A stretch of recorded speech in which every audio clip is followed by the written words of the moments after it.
मेरा नाम कीर्तिका है। मैं एक गरीब फैमिली से बिलोंग करती थी। मेरे घर के हालात बहुत ज्यादा खराब थे। फिर मुझे किसी ने एक नौकरी के बारे में बताया। ये नौकरी एक ऐसी नौकरी थी जिसके लिए सिर्फ और सिर्फ एक औरत की जरूरत थी। एक ऐसी औरत जो माँ बन चुकी हो और बच्चों का ख्याल रख सके। मुझे केयरटेकर की नौकरी मिली थी। मैं अपनी मालकिन के बेटे को ब्रेस्ट फीडिंग कराती थी, तो कमरे के अंदर मालकिन का कम उम्र का देवर आकर खड़ा हो जाता था। उसे देखकर मुझे बहुत शर्म आती थी, लेकिन मैं कुछ नहीं कहती थी। बस हमेशा यही सोचती थी कि ये खुद ही मुझ पर नजर रखना बंद कर देगा, लेकिन उसकी हरकतें तो दिन ब दिन बढ़ती चली जा रही थी। मैं गरीब औरत थी और यहाँ पर नौकरी करने के मुझे ढेर सारे पैसे मिल रहे थे। इतने पैसे मिल रहे थे कि मेरे पति की 6 महीने की सैलरी मिलाकर भी इतनी नहीं होती थी जितनी कि मुझे यहाँ पर इस बच्चे का ख्याल रखने पर पूरे 1 महीने की सैलरी मिल रही थी। एक रात बहुत तेज बारिश पड़ रही थी जब मालकिन ने मुझे कहा कि तुम यहीं रुक जाओ, मेरे बेटे की तबीयत ठीक नहीं है, तुम्हें उसका ख्याल रखना है। मैं मालकिन के घर पर रुक तो गई थी, मगर आधी रात के बीच मेरे कमरे में मालकिन का देवर आया।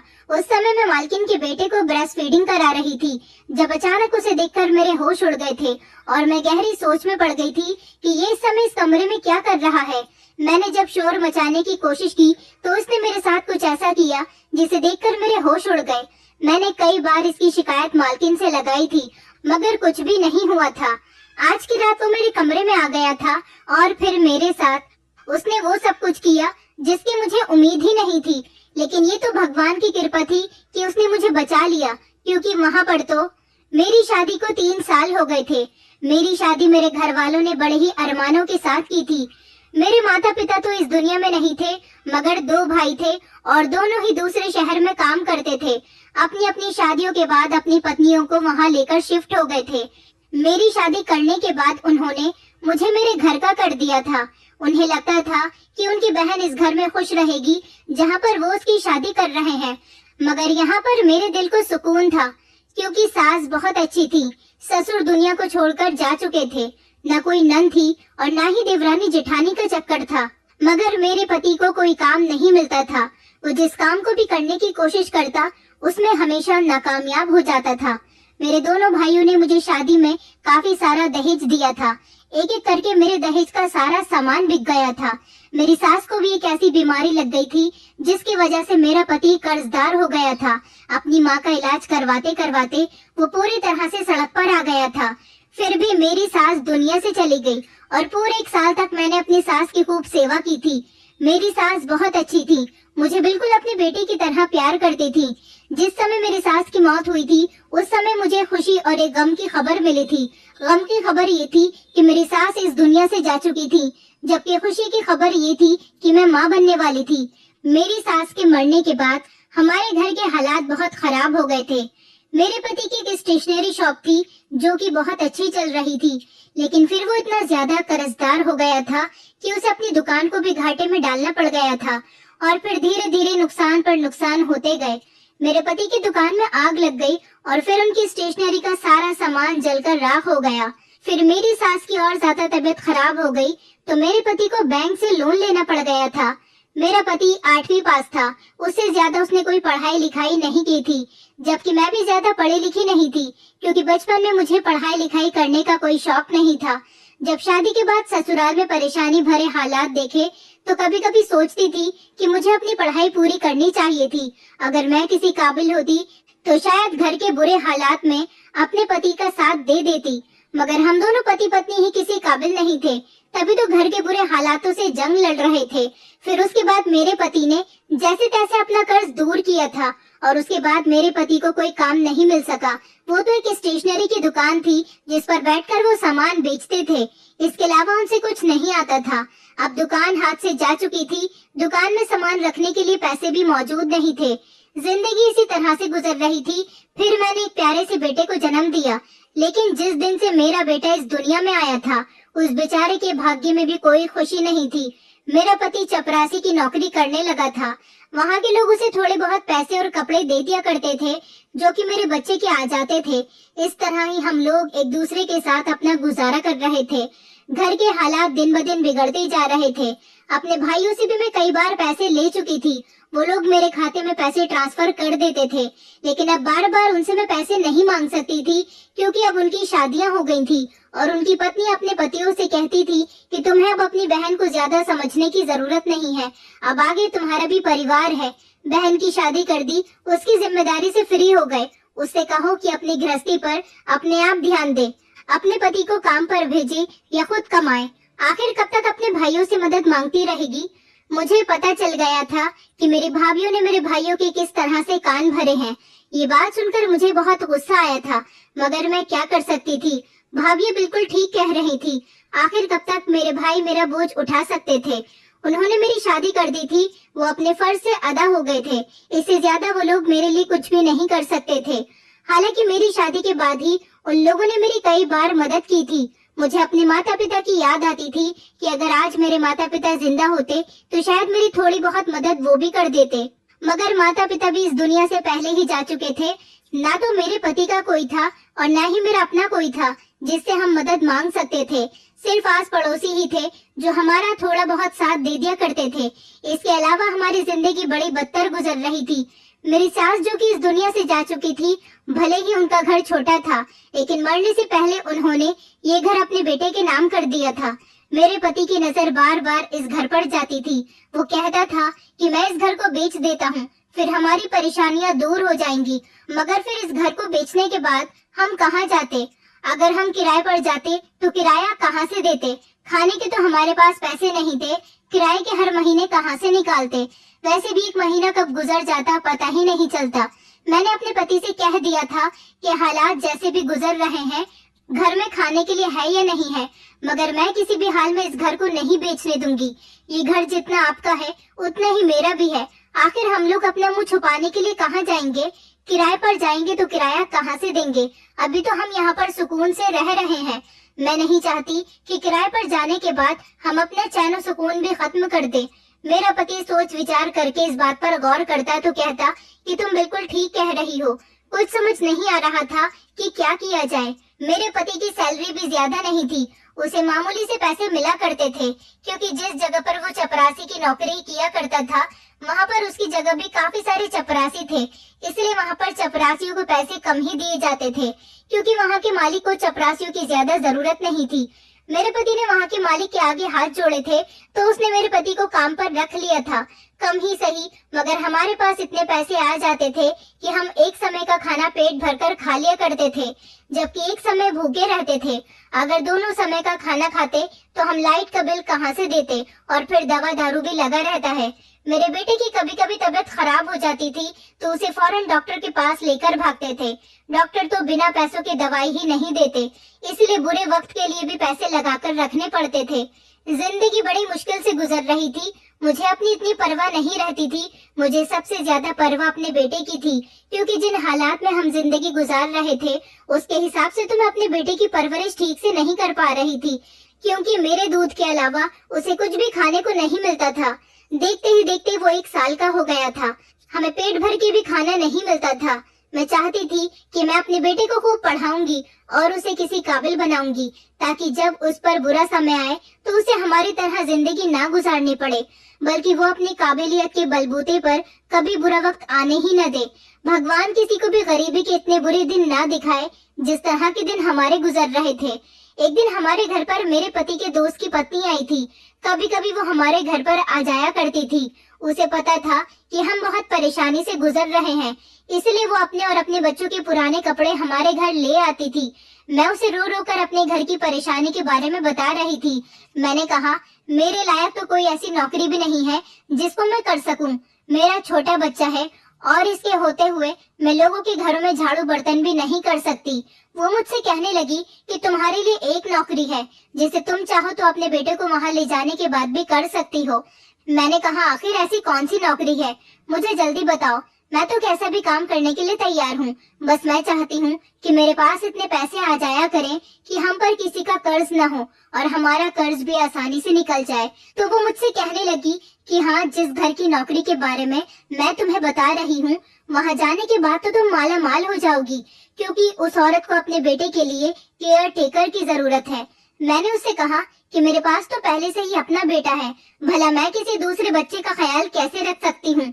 तो वो कहने लगी कि तुम जिस तरह से अपने बेटे को संभाल रही हो, उसी तरह से अगर एक बच्चे को और संभाल लोगी तो कोई बड़ी बात नहीं है, और जब तुम्हें पैसे मिलेंगे तो तुम्हें ये काम भारी भी नहीं लगेगा। मैंने कहा, हाँ तुम कह तो सही रही हो।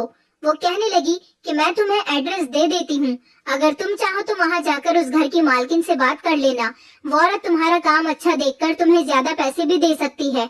मैंने उसे उस जगह का एड्रेस तो ले लिया था जहाँ पर मुझे नौकरी पर जाना था। मेरे पति के दोस्त की पत्नी हमारे घर से चली गई थी। जब रात को मेरा पति घर आया तो मैं उसे बताने लगी कि आपके दोस्त की पत्नी आज घर आई थी, वो मुझे एक नौकरी के बारे में बता रही थी।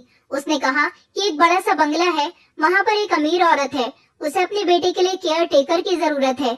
मेरा पति कहने लगा कि केयर टेकर या फिर नौकरानी को ज्यादा पैसे नहीं मिलते, और फिर तुम्हारा भी तो छोटा सा बच्चा है, तुम किसी के बच्चों का ख्याल कैसे रखोगी। मैंने कहा, मैं जिस तरह से अपने बेटे का ख्याल रख रही हूँ उसी तरह से उनके बच्चों का भी ख्याल रख लूंगी, कुछ पैसे आएंगे तो घर के हालात भी बेहतर होंगे। तो मेरा पति कहने लगा कि मैं भी काम पर रहूंगा और तुम भी काम पर रहोगी, तो यहाँ पर घर में बेटे का ध्यान कौन रखेगा। मैं अपने पति से कहने लगी कि मैं अपने बेटे को अपने साथ लेकर जाया करूंगी। मेरा पति कहने लगा, तो क्या उस औरत को ये बात बर्दाश्त होगी कि तुम अपना बेटा भी वहाँ लेकर जाओ। मैं कहने लगी कि मैं वहाँ जाकर इस बात के बारे में बात करूंगी, उनके सामने ये शर्त रखूंगी कि मैं आपके घर एक ही शर्त पर नौकरी कर सकती हूँ, जब मैं अपना भी बेटा यहाँ पर लेकर आया करूंगी। तो मेरा पति कहने लगा, हाँ तुम बिल्कुल सही कह रही हो। मैंने कहा, अगर वो लोग मेरी इस शर्त को मान जाते हैं तभी मैं उनके यहाँ पर नौकरी करूंगी। मेरा पति कहने लगा, हाँ मैं भी नहीं चाहता कि तुम मेरे बेटे से अपना ध्यान हटा लो, अभी हमारा एक ही तो बच्चा है और हम इसे इतना प्यार करते हैं कि ये हमें जान से प्यारा है, इसलिए मैं नहीं चाहता कि तुम अपना ध्यान अलग कर लो। मैंने अपने पति से कहा कि जितना प्यार आप इससे करते हो उतना ही प्यार मैं भी करती हूँ, मैं भी अपने बेटे से अलग नहीं होना चाहती, मगर हमारी मजबूरियाँ ऐसी आ गई हैं कि मैं क्या करूँ, मुझे इस नौकरी को जैसे तैसे करना ही पड़ेगा। मेरा पति कहने लगा कि तुम कल जाकर पहले बात कर आओ, उसके बाद ही कोई डिसीजन लेना। मैंने कहा, अच्छा ठीक है। इस तरह मैं अगले दिन अपने पति के दोस्त की पत्नी के बताए गए एड्रेस पर चली गई। यहाँ पर मेरी आंखें चौंक रही थी कि ये बहुत बड़ा बंगला था, बाहर से जितना खूबसूरत था अंदर से भी उतना ही खूबसूरत बना हुआ था।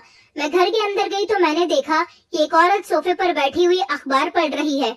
मुझे दरवाजे पर ही एक नौकरानी ने रोक लिया था और वो कहने लगी कि तुम कौन हो। तो मैंने उसे बताया कि मुझे यहाँ पर केयरटेकर की नौकरी के लिए बुलाया गया है। उसने मुझे अंदर जाने की परमिशन दे दी। जो औरत सोफे पर बैठी हुई थी शायद वो इस घर की मालकिन थी, क्योंकि देखने में काफी सुंदर और अच्छी लग रही थी। मैं उस औरत के पास चली गई। उसने मुझे अपने सामने बैठने के लिए कहा। मैं गोद में अपने बेटे को लेकर गई थी तो वो मुझसे कहने लगी कि ये तुम्हारा बेटा है। मैंने कहा जी। तो वो कहने लगी, क्या सुधा ने ही तुम्हें केयरटेकर की नौकरी के लिए भेजा होगा। मैंने कहा जी जी, उन्होंने ही मुझे भेजा है, दरअसल वो मेरे पति के दोस्त की पत्नी है। तो वो कहने लगी, अच्छा तो क्या तुम मेरे बेटे को संभाल सकती हो। मैंने कहा जी, मैं आपके बेटे को अच्छी तरह से संभाल सकती हूँ। वो औरत कहने लगी, सिर्फ तुम्हें मेरे बेटे को संभालना नहीं है, उसके सारे काम भी तुम्हें ही करने हैं, बल्कि उसको अपना दूध भी पिलाना है, क्योंकि मैंने सुधा से कहा था कि मुझे एक ऐसी ही औरत की जरूरत है जो मेरे बेटे को संभालने के साथ साथ मेरे बेटे को दूध भी पिला सके। तुम्हारे पास बेटा है, तुम उसे दूध पिलाती हो, तो इसीलिए मेरे बेटे को भी पिला सकती हो, तभी सुधा ने तुम्हें इस नौकरी के बारे में बताया है। मैंने कहा, लेकिन उन्होंने मुझे ये नहीं बताया था कि मुझे आपके बेटे को दूध भी पिलाना पड़ेगा। मैं कहने लगी, मालकिन मैं एक गरीब औरत हूँ, हम लोग खाना भी एक समय का ही खाते हैं। मेरा बेटा मेरा दूध पीता है, उसका पेट तभी भरता है, उसके अलावा उसे कुछ भी खाने का नसीब नहीं होता। तो इस हालत में भला मैं आपके बेटे को भी दूध पिलाऊंगी तो मेरे बेटे की सेहत खराब होगी और साथ साथ मेरी सेहत पर भी असर पड़ सकता है। मालकिन कहने लगी कि उस बात की तुम फिक्र मत करो, जब तुम हमारे यहाँ केयर टेकर की नौकरी करोगी, मेरे बेटे को ब्रेस्ट फीडिंग करवाओगी, तो फिर हम तुम्हारे खाने पीने का ध्यान रखेंगे, तुम्हें यहाँ पर रहते हुए कोई परेशानी नहीं होगी। मैं दिल ही दिल में सोचने लगी कि कहीं ऐसा ना हो जाए कि मालकिन के बेटे की परवरिश करते करते या उसको दूध पिलाने से मेरे बेटे का हक मुझसे कम हो जाए, वो मेरी ममता के लिए तरसे। मुझे ये काम बहुत सोच समझकर करना था। मालकिन ने जब मुझे खोया हुआ देखा तो कहने लगी कि क्या सोच रही हो। देखो, मैं तुम्हें एक महीने के 50,000 रुपए दूंगी और अलग से तुम्हें खाना भी दिया करूंगी। मेरा ड्राइवर तुम्हें तुम्हारे घर से ले आया करेगा और ड्राइवर ही तुम्हें यहाँ से तुम्हारे घर छोड़कर आया करेगा। तुम मेरा काम जितना आसान कर दोगी, मैं तुम्हारी जिंदगी को उतना ही बेहतर कर दूंगी। मैंने मालकिन से कहा कि मैं आपको अपने पति से पूछकर बताती हूँ। मालकिन कहने लगी कि ठीक है, मैं तुम्हें कल तक का समय देती हूँ। तुम अपने बेटे को भी यहाँ पर ला सकती हो, मुझे कोई परेशानी नहीं है। मैं मालकिन की बात सुनकर बहुत खुश हो गई थी, क्योंकि मैं उनसे ये बात करने ही वाली थी, लेकिन उन्होंने तो खुद ही ये बात कह दी थी। मैं उनसे कल तक का समय मांगकर घर आ गई थी। जब मैंने अपने पति को पूरी बात बताई तो मेरा पति कहने लगा कि इससे अच्छी क्या बात है, मालकिन तुम्हें खाने के लिए खाना भी दिया करेगी और फिर तुम्हारे तो पैसे भी इतने हैं, तुम्हें तो वहाँ सैलरी भी इतनी अच्छी मिल रही है जितनी मेरी 6 महीने की मिलाकर भी नहीं बनती। तुम वहाँ पर नौकरी करना शुरू कर दो, धीरे धीरे हमारे घर के हालात बदल जाएंगे। मेरे पति ने कहा कि मुझे कोई ऐतराज नहीं है इस नौकरी से, बस इतना ध्यान रखना कि मालकिन के बेटे का ख्याल रखते रखते तुम्हें हमारे बेटे का भी ख्याल रखना है। ऐसा ना हो कि तुम पैसों के लालच में आकर अपने बेटे को ही भूल जाओ। मैं अपने पति से कहने लगी कि आप ये किस तरह की बातें कर रहे हो, ये जितना आपका बेटा है उतना ही मेरा बेटा भी है और मैं अपने बेटे से बहुत प्यार करती हूँ। भला मैं दूसरी औरत के बच्चे के लिए अपने बच्चे को कैसे भूल सकती हूँ। मैंने बता दिया था कि मालकिन ने खुद ही ये बात कह दी कि तुम अपने बेटे को भी यहाँ पर ला सकती हो। मेरे बेटे के साथ साथ तुम अपने बेटे का भी ख्याल रख सकती हो, आखिर तुम उसकी माँ हो और मैं किसी भी माँ को उसके बच्चे से दूर होते हुए नहीं देख सकती।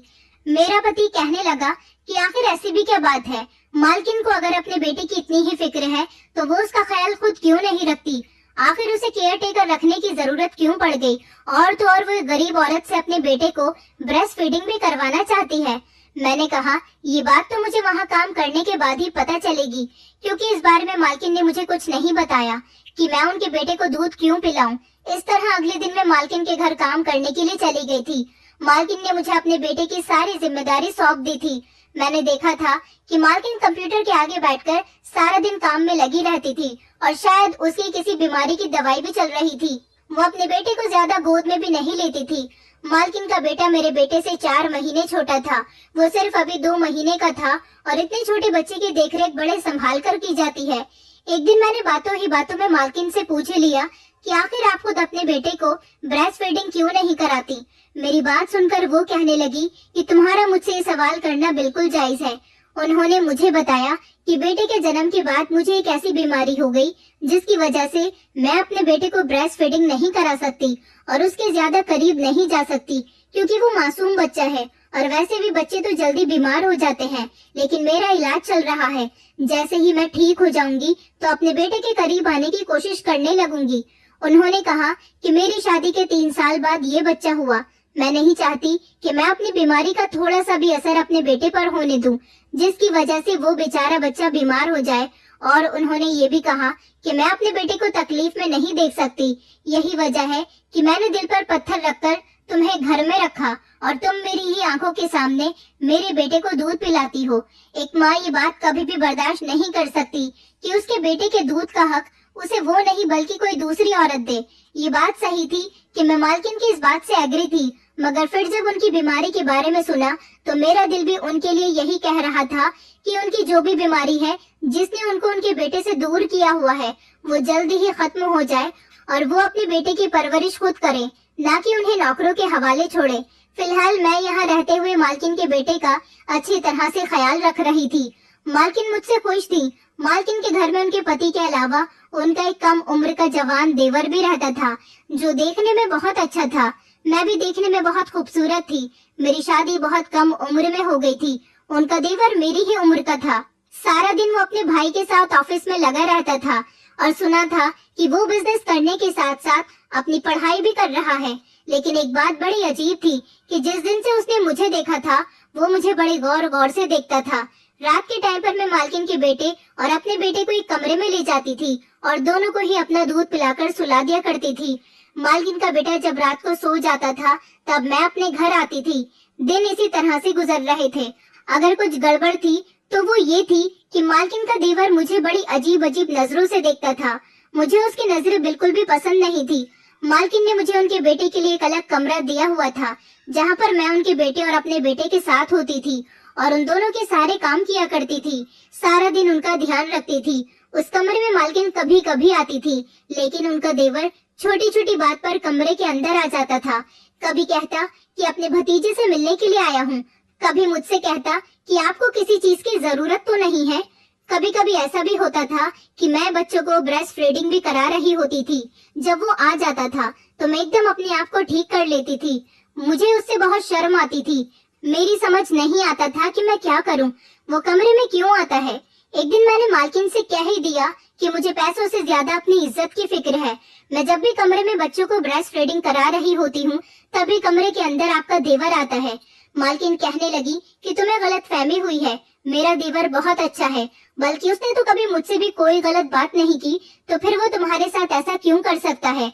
मैंने मालकिन से कहा, मालकिन आप अमीर लोगों के यहाँ तो ऐसा ही चलता है। अमीरों को तो अमीर समझा जाता है, मगर गरीबों को इंसान नहीं समझा जाता। मालकिन मेरी बात सुनकर खामोश हो गई थी। आज फिर से जब मैं मालकिन के बेटे को ब्रेस्ट फीडिंग करा रही थी, तब वो अचानक कमरे के अंदर आ गया। मैंने मालकिन के बेटे को सुला दिया था और मालकिन के देवर से कहा कि तुम क्यों हर बार कमरे के अंदर आ जाते हो? तुम जानते हो कि कमरे का दरवाजा बंद होता है, लेकिन तुम फिर भी दरवाजा बिना नॉक किए कमरे के अंदर आ जाते हो। वो मेरी बात सुनकर कहने लगा कि अगर आपको मेरी इस हरकत का बुरा लगा हो तो मैं आपसे माफी मांगता हूँ। आइंदा मैं ऐसा कुछ भी नहीं करूँगा। मुझे लगा कि शायद उसे मेरी इस बात की समझ आ गई है, आगे वो कभी ऐसा नहीं करेगा। मगर वो अपनी हरकत से बाज नहीं आया था। वो फिर से कमरे के अंदर आ गया था और मुझे उससे एक अजीब सी झिझक महसूस होती थी। मैंने फिर से मालकिन से शिकायत की तो मालकिन ने कहा कि मैं अपने देवर से बात करती हूँ, आखिर वो तुम्हारे कमरे में क्यों जाता है? मालकिन ने शायद अपने देवर से बात की थी तो उसने मालकिन को यही बताया था कि मेरी कोई गलत नीयत नहीं है, मगर मेरा मतलब ये था कि अगर उसकी कोई गलत नीयत नहीं है तो उसे कमरे में आने की क्या जरूरत थी। वो जानता था कि एक माँ अपने बच्चों का ख्याल किसी भी तरह से रख सकती है और किसी भी हालत में उसे ब्रेस्ट फीडिंग करा सकती है, तो उसको हर बार कमरे में आने की क्या जरूरत होती थी। शायद मालकिन ने उसे डांट दिया था, इसलिए वो बड़ा उदास उदास सा रहने लगा था, लेकिन मैं बड़ी खुश थी। पता नहीं किस तरह का अजीब इंसान था। औरत को ऐसी हालत में देखने का आदी तो नहीं था, मगर वो तो एक कम उम्र का लड़का था, उसे ऐसी हरकतें करनी नहीं चाहिए थी। मुझे मालकिन के बेटे का ख्याल रखते हुए 1 महीना हो गया था। मुझे यहाँ पर खाने के लिए अच्छा से अच्छा खाना दिया जाता था। नौकरानी बार बार मेरे लिए कभी जूस लेकर आती तो कभी फ्रूट्स लेकर आती, कभी दूध और ड्राई फ्रूट्स लेकर आती। कहती कि मालकिन का कहना है कि तुम अपना अच्छा खान पान रखोगी तो उनका बेटा भी सेहतमंद रहेगा। मैं यहाँ पर आने के बाद बहुत बेफिक्र थी। अपने घर में तो मैं प्योर दूध की चाय भी नहीं पीती थी। हमेशा मैं आधा कप दूध में ढेर सारा पानी मिलाया करती थी जब हम दोनों पति पत्नी चाय पिया करते थे, लेकिन यहाँ पर तो मुझे दूध का गिलास भर के दिया जा रहा था। मैं यहाँ पर बहुत खुश थी और धीरे धीरे मैं सेहतमंद भी होती जा रही थी। मेरे घर में भी अच्छे खासे पैसे आने लगे थे। सब कुछ धीरे धीरे ठीक हो रहा था। मेरा पति भी खुश था। एक रात अचानक बहुत तेज बारिश पड़ने लगी थी। मैं रात को 10 बजे तक अपने घर जाया करती थी, लेकिन बारिश 9:30 बजे ही पड़ना शुरू हो गई थी। मुझे बारिश रुकने का इंतजार करते करते काफी देर हो गई थी जब मालकिन ने मुझसे कहा कि आज रात तुम अपने घर मत जाओ, मेरे बेटे की भी तबीयत ठीक नहीं है और बारिश भी पड़ रही है। मालकिन के कहने पर मैं उनके घर रुकने के लिए तैयार हो गई थी। मैंने अपने पति से भी यहाँ रुकने की परमिशन मांगी तो उसने मुझे परमिशन दे दी थी। उस रात मालकिन के बेटे को मैंने बिस्तर पर सुला दिया था, जबकि अपने बेटे को मैं ब्रेस्ट फीडिंग करा रही थी, जब अचानक मालकिन का देवर कमरे के अंदर आ गया और मुझसे कहने लगा कि मुझे आपसे कुछ बात करनी है। उसको कमरे में अचानक से देखकर मैं बहुत चौंक गई थी। मैंने कहा कि तुम्हारी हिम्मत कैसे हुई कमरे के अंदर आने की? वो मेरी बात सुनकर कहने लगा कि तुम घबराओ नहीं, मुझे तुमसे कुछ बात करनी है। मैंने उससे कहा कि ये तुम कमरे के अंदर क्यों घुसे चले आ रहे हो और धीरे धीरे मेरे करीब क्यों आ रहे हो? वो कहने लगा, बस मैं तुमसे कुछ बात करना चाहता हूँ, प्लीज तुम एक बार मेरी बात तो सुन लो। मुझे उसका ये मतलब बड़ा ही अजीब और डरावना लगा था। मैं जोर जोर से चिल्लाने लगी थी, इससे पहले कि सब लोग कमरे के अंदर आ जाते। वो मेरे शोर की आवाज सुनकर कमरे से बाहर निकल गया। थोड़ी देर के बाद मेरी मालकिन और मालिक कमरे में आए तो मैंने उनको बता दिया कि मालकिन, आपकी नौकरी से जरूरी मेरे लिए मेरी इज्जत है। मेरा पति मुझे यहाँ पर बड़े भरोसे के साथ नौकरी करने के लिए भेजता है। मैं यहाँ पर रहते हुए अपनी इज्जत खराब नहीं करना चाहती। मैं यहाँ से नौकरी छोड़कर अभी और इसी समय जा रही हूँ। मालकिन कहने लगी कि तुम ये कैसी बातें कर रही हो? कौन तुम्हारी इज्जत खराब कर रहा है? तुम नौकरी छोड़ दोगी तो मेरे बेटे का क्या होगा? मैंने कहा कि मैं कुछ नहीं जानती, मैं इसी वक्त ये नौकरी छोड़कर जा रही हूँ। जल्दी से ड्राइवर को बुलाओ और उससे कहो कि वो मुझे और मेरे बेटे को मेरे घर छोड़ आए। आपका देवर मुझे बिल्कुल भी पसंद नहीं है, वो मेरे करीब आने की कोशिश करता है। मेरी मालकिन का पति कहने लगा कि ये लड़की किस तरह की बातें कर रही है, मेरा भाई बहुत शरीफ है, वो इसके साथ गलत हरकत कैसे कर सकता है? ये मेरे भाई पर इल्जाम लगा रही है। मैंने कहा लेकिन आपके भाई ने मेरे साथ गलत हरकत करने की कोशिश की है। धीरे धीरे वो मेरे करीब आ रहा था। मैंने शोर मचाया तो भाग गया। मैं यहाँ अब 1 मिनट भी नहीं रुकूंगी और न ही मुझे यहाँ पर नौकरी करनी है। मालकिन भी मुझसे गुस्से में बात कर रही थी, कह रही थी कि सच में मेरा देवर बहुत अच्छा है, वो तुम्हारे साथ कभी कुछ गलत नहीं कर सकता, तुम उस पर इल्जाम लगा रही हो। मैंने कहा बस करो मालकिन, मुझे आपसे ये पैसे नहीं चाहिए। ऐसी नौकरी मुझे नहीं करनी जहाँ पर मेरी इज्जत खराब होने का मुझे डर हो। और आपका देवर जब मैं बच्चों के साथ समय बिता रही होती हूँ तभी यहाँ पर क्यों आता है? वो हर बार मुझसे अकेले में मिलने का मौका ढूंढता रहता है। मुझे उसकी नीयत ठीक नहीं लगती और आप मेरी बात पर यकीन क्यों करोगी? वैसे भी लोग सबसे पहले अपने घर वालों की बात पर ही यकीन करते हैं, बाहर वालों की बात पर तो उन्हें यकीन ही नहीं आता। मालकिन मुझे बार बार रोक रही थी कि मेरा बेटा तुम्हारे बिना कैसे रहेगा, आज रात प्लीज यहाँ रुक जाओ, उसकी तबीयत ठीक नहीं है। लेकिन मैंने अपनी मालकिन की कोई बात नहीं सुनी, अपने बेटे को गोद में उठाया और ड्राइवर के साथ अपने घर आ गई थी। आधी रात में मेरे पति ने जब मुझे घर आते हुए देखा तो पूछने लगा कि क्या हुआ, तुम घर कैसे आ गई, तुम तो वहाँ पर रुकने वाली थी। मैंने अपने पति को कुछ भी नहीं बताया। मैं खामोशी से बिस्तर पर आकर लेट गई थी और अपने बेटे को भी सुला दिया था, मगर मैं मन ही मन ये सोच रही थी कि वहाँ नौकरी करने से मुझे बहुत फायदा था। लेकिन फिर मैंने ये सोचा कि अगर मेरी इज्जत को कोई दाग लग गया तो मैं किसी को मुंह दिखाने लायक नहीं रहूंगी। इज्जत नीलाम होने से गरीबी के दिन गुजारना बेहतर है। भगवान एक न एक दिन हमारे अच्छे दिन जरूर लाएगा, लेकिन इज्जत अगर एक बार चली जाती है तो दोबारा वापस नहीं आती। कई दिन इसी तरह से गुजर गए थे। मालकिन मुझे बार बार फोन करके नौकरी पर वापस बुला रही थी, मगर मैं नहीं गई।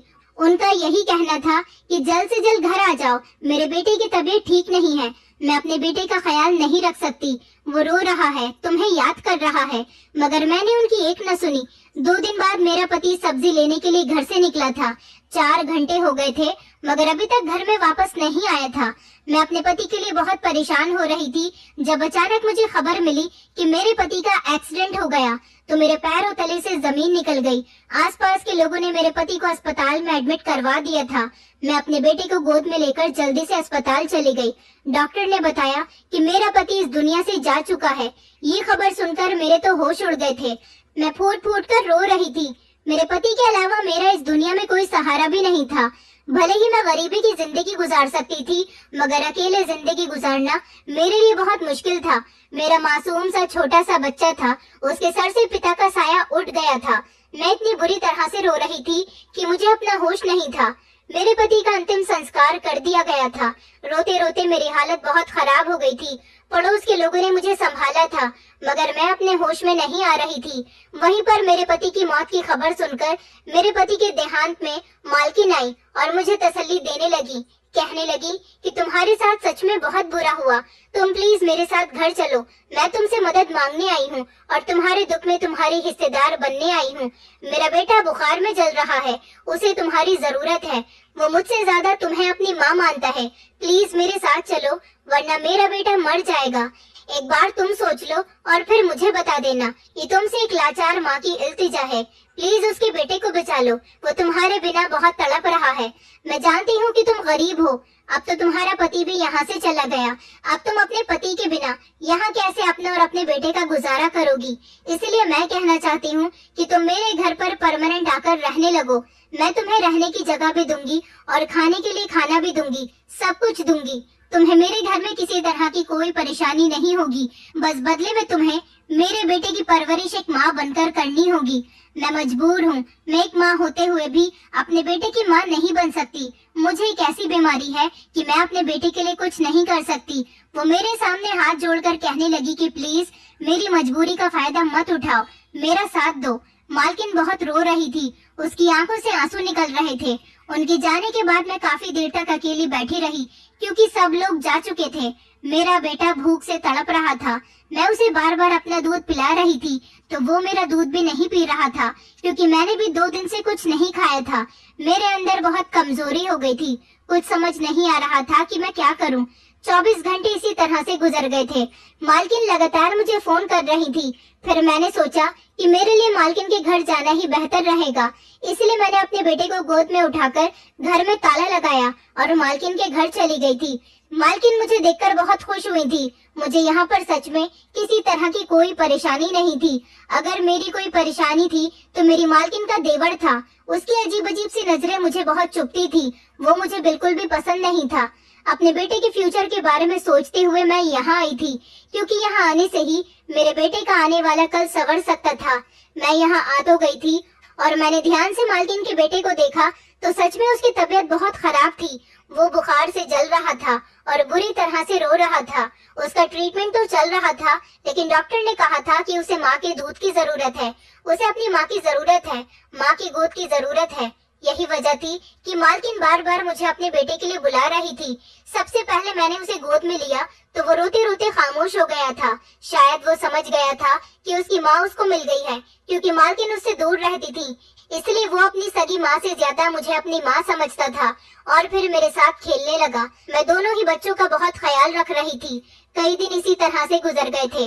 मालकिन का देवर अभी तक मेरे कमरे में नहीं आया था और जिस दिन से मैं यहाँ आई थी मैंने उसे नहीं देखा था, मगर मुझे अपने पति की बहुत याद आती थी जो मेरा इतना साथ देता था। मैंने उससे वादा किया था कि मैं हमेशा उसका साथ दूंगी, लेकिन अब वो इस दुनिया में नहीं रहा। अब मैं मालकिन के घर में ही परमानेंट शिफ्ट हो गई थी। मैंने देखा था कि मालकिन का देवर मुझसे बहुत दूर दूर रहता था। कई दिन इसी तरह से गुजर गए जब फिर से एक दिन मैं अपने कमरे में सो रही थी। मैंने कमरे का दरवाजा अंदर से बंद कर लिया था। दोनों बच्चे मेरे साथ थे।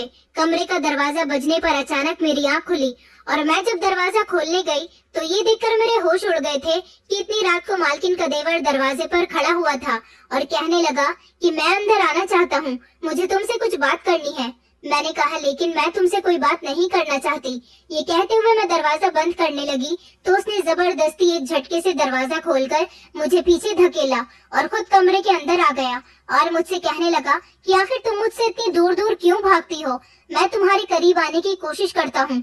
मैंने उससे कहा कि तुम इस तरह की बातें क्यों कर रहे हो, अगर शोर करोगे तो बच्चे उठ जाएंगे। तो वो कहने लगा कि प्लीज तुम शोर मत करो, अगर तुम शोर करोगी तो भैया भाभी भी आ जाएंगे, प्लीज एक बार मेरी बात तो सुन लो। मगर मैंने आज भी उसकी बात को नहीं सुना और जोर जोर से हंगामा काटना शुरू कर दिया। मालकिन और मालिक शोर सुनकर जब कमरे के अंदर आए तो मैंने उन्हें उनके देवर का असली रूप दिखा दिया था और कहा था कि ये रात के इस समय मेरे कमरे में क्या कर रहा है और बार बार मेरे करीब आने की कोशिश करता है। मालिक ने अपने भाई पर हाथ उठाना शुरू कर दिया क्योंकि उनके सामने अब उनके भाई की करतूत आ गई थी। पहले तो वो कमरे से चला गया था लेकिन आज वो कमरे में ही मौजूद था। मालिक ने पूछा था कि आखिर इतनी रात को तुम्हारे इस कमरे में आने का क्या मतलब बनता है। उनका भाई उन्हें कुछ बताना चाह रहा था लेकिन उन्होंने इसकी कोई बात नहीं सुनी। जब मालकिन ने अपने पति को रोका और कहा कि मैं बताती हूँ आपको कि सच क्या है, उन्होंने मुझसे कहा कीर्तिका, दरअसल मेरा देवर वंश तुमसे बहुत प्यार करता है। उसने जब से तुम्हें देखा है वो तुम्हारे लिए दीवाना हो गया है। उस दिन जब तुम यहाँ से काम छोड़कर चली गई थी तब मैंने इससे कहा था कि तुम्हारी वजह से वो नौकरी छोड़कर चली गई और अब मेरे बेटे की परवरिश कौन करेगा। क्या तुम ये चाहते हो कि मेरा बेटा भी मेरी तरह बीमार रहे। फिर उसने मुझे एक ऐसी बात बताई कि मेरे होश उड़ गए थे। वंश ने मुझे बताया था कि वो तुमसे प्यार करता है और तुमसे शादी करना चाहता है। मैंने वंश को समझाया था कि तुम शादीशुदा हो, तुम दोनों का एक होना पॉसिबल नहीं है, उसके पास एक बच्चा भी है। मेरी बात सुनकर वंश खामोश हो गया था और उसने मुझसे वादा किया था कि वो कभी तुम्हें तंग नहीं करेगा और उसके बाद तुम यहाँ नहीं आई। अब जब तुम यहाँ आई हो तो तुम्हारा पति भी इस दुनिया से जा चुका है। ये तुमसे पहले ये बात करना चाहता था कि ये तुमसे शादी करना चाहता है, लेकिन जब उसने मुझसे वादा किया था कि अब वो तुम्हें तंग नहीं करेगा, अब तुम्हारा पति भी इस दुनिया में नहीं है, तो वंश तुमसे ये बात करने आया था कि अब वो अगर तुम्हें शादी के लिए प्रपोज करेगा तो तुम मान जाओगी। ये तुमसे शादी करना चाहता है क्योंकि अब तुम्हारा पति नहीं है, तुम अकेली हो गई हो। ये तुम्हें सहारा देना चाहता है। मेरी मालकिन का पति कहने लगा, तुम ये किस तरह की बातें कर रही हो, क्या ये लड़की मेरे भाई की पत्नी बनेगी। वंश इस बात पर अपने भाई पर चिल्लाने लगा और कहने लगा, भाई आप ये कैसी बातें कर रहे हो? अगर कीर्तिका गरीब है तो मुझे कोई प्रॉब्लम नहीं है। मुझे तो कीर्तिका की अच्छाइयाँ और मासूमियत भा गई है। मैं उसकी खूबसूरती पर फिदा नहीं हुआ, बल्कि उसकी मासूमियत पर फिदा हुआ हूँ कि वो कितनी अच्छी लड़की है जो अपने पति के साथ इतनी गरीबी में गुजारा करती रही। मैं उसके कमरे में सिर्फ उससे बात करने के लिए जाता था तो उसे ऐसा लगता था कि मैं उसे गंदी नजर से देख रहा हूँ। मैंने उसके अंदर की अच्छाई देखी है कि इतना गरीब होने के बावजूद भी उसे अपनी इज्जत की हिफाजत अच्छी तरह से करनी आती है। वो यहाँ के पैसों को अपनी इज्जत से नहीं तोड़ रही थी। अगर इसकी जगह शायद कोई और लड़की होती तो पैसों की वजह से कभी नौकरी छोड़कर नहीं जाती। कीर्तिका सच में बहुत खुददार लड़की है। यही वजह है कि मैं उससे प्यार करता हूँ और शादी करना चाहता हूँ। वंश मेरे आगे हाथ जोड़कर कहने लगा कि मुझे माफ कर दो कीर्तिका। तुम्हें हर बार यही लगता था कि मैं तुम पर अपनी गंदी नजर डालने के लिए तुम्हारे करीब आने की कोशिश करता हूँ। मैं हर बार तुमसे बात करने के लिए आता था ताकि तुम एक बार मेरी बात सुन लो। मैं तुम्हें पसंद करता हूँ। तुम चाहो तो अपने गरीब पति को छोड़कर मुझसे शादी कर सकती हो। लेकिन भाभी के समझाने के बावजूद मैं खामोश हो गया था, क्योंकि मैं उनसे वादा कर चुका था कि मैं तुम्हें कभी तंग नहीं करूँगा। मेरी वजह से तुम तंग हो रही थी और भाभी के बेटे की भी परवरिश में खलल पड़ रही थी। भाभी को एक गंभीर बीमारी है, इसलिए उन्होंने तुम्हें यहाँ केयरटेकर की नौकरी पर रखा हुआ है। अगर भाभी ठीक होती तो कभी भी शायद तुम यहाँ पर नहीं आती, मगर तकदीर ने मुझे तुमसे मिला दिया। मुझे फैशनेबल और मॉडल लड़कियों की तमन्ना बिल्कुल भी नहीं है। मैं तुमसे प्यार करता हूँ। मैं इस दुनिया के दिखावे से बहुत दूर हूँ। मुझे ऐसे लोगों की अच्छाइयाँ अच्छी लगती हैं जो अपनी अच्छाइयों को छुपाकर दुनिया के सामने आते हैं। मुझे दिखावा करने वाले लोग बहुत बुरे लगते हैं। तुम मुझे पसंद हो, प्लीज तुम मुझसे शादी कर लो। मैं तुम्हें बहुत खुश रखूंगा। अब तुम्हारा पति भी नहीं है। मैं तुम्हारे बेटे को एक्सेप्ट कर लूंगा। कभी तुम्हारे बेटे के साथ भेदभाव नहीं करूंगा। मालकिन कहने लगी, वंश बिल्कुल ठीक कह रहा है कीर्तिका। ये तुम्हें शुरू से ही पसंद करता है। तुम्हारे दिल में इसके लिए गलतफहमी थी। ये बात तो मैं भी जानती थी कि तुम कभी भी अपने पति को नहीं छोड़ सकती, क्योंकि तुम एक खुददार औरत हो। मगर अब इसके पास अपनी बात कहने का पूरा मौका है। तुम चाहो तो अपनी जिंदगी बदल सकती हो। तुम हमारे घर नौकरानी बनकर नहीं, बल्कि यहाँ इस घर का हिस्सा बनकर रहो। मालकिन अपने पति की तरफ देखते हुए कहने लगी, अगर कीर्तिका गरीब है तो क्या हुआ, वो एक अच्छी लड़की है। और मैं जानती हूँ कि वंश को सारी जिंदगी अपने माता पिता का प्यार नहीं मिला। वंश का कभी ख्याल रखने वाला कोई नहीं आया। कीर्तिका हमारे वंश की सारी जिंदगी सेवा करेगी, उसका बहुत ख्याल रखेगी। ये बात सुनकर मालिक के दिल में भी मेरे लिए रहम आ गया था और उन्होंने भी कहा था कि मेरे मुंह से जो शब्द निकले उसके लिए मुझे माफ कर दो। लेकिन मैं कहता हूँ कि प्लीज मेरे भाई से शादी कर लो। यहाँ तुम्हें बहुत इज्जत मिलेगी, तुम्हारे बेटे को भी बहुत इज्जत मिलेगी। तुम्हारे बेटे के साथ किसी तरह का भेदभाव नहीं होगा। मेरी समझ नहीं आ रहा था कि मैं इन लोगों की बातें सुनकर क्या जवाब दूं। मैंने वंश से कहा था कि मैं अपने पति से बहुत प्यार करती हूँ। मैं अपने पति का ख्याल अभी अपने दिल से नहीं निकाल पाई हूँ। फिर अभी मेरे पति को मरे हुए दिन ही कितने हुए हैं और तुम चाहते हो कि मैं दूसरी शादी कर लूं? वंश कहने लगा कि इसमें कोई बड़ी बात नहीं है। इंसान को अपने लिए हमेशा जल्द से जल्द अच्छा फैसला करना चाहिए। अगर ऐसे मौके हाथ से निकल जाते हैं तो इंसान हाथ मलता रह जाता है। प्लीज मैं तुम्हारे आगे हाथ जोड़ता हूँ, मुझे तुम्हारी जैसी लड़की कहीं नहीं मिलेगी। वो मुझसे रिक्वेस्ट करने लगा। सबके कई बार समझाने पर मैंने वंश से शादी करने के लिए हाँ कर दी थी और फिर इस तरह मेरी वंश के साथ शादी हो गई। मैं इस घर में केयर टेकर की नौकरी पर आई थी और अब इस घर के छोटे मालिक की पत्नी बन गई थी। मुझे तो अपनी किस्मत पर यकीन ही नहीं आ रहा था। शायद मेरा भाग्य वंश के साथ जुड़ा हुआ था, तभी तो भगवान ने मेरे पति की जिंदगी छीन ली थी। लेकिन मैं आज भी अपने पति को याद करती हूँ। वंश ने मुझे पूरी दुनिया का प्यार दिया। मेरे बेटे को भी उसने बहुत प्यार किया। पहले तो मुझे लगता था कि मैंने गलत फैसला किया, लेकिन ऐसा कुछ भी नहीं था। मैंने बिल्कुल सही फैसला किया था। मेरी जिंदगी वंश के साथ बहुत अच्छी गुजर रही है। मैं माली के बेटे का अभी भी ख्याल रखती हूँ, ये सोचकर नहीं कि मैं उनकी देवरानी बन गई हूँ तो मुझे अब उसका ख्याल नहीं रखना चाहिए, बल्कि मैं उनके बेटे के लिए उसकी दूसरी माँ हूँ। वो कितना खुश नसीब है कि उसे दो माओं का प्यार मिला, जबकि मेरा बेटा भी कितना खुश नसीब निकला कि उसको पिता का प्यार मिल गया, पिता का नाम मिल गया। वरना सारी जिंदगी मेरे बेटे को पिता के बिना गुजारनी पड़ती।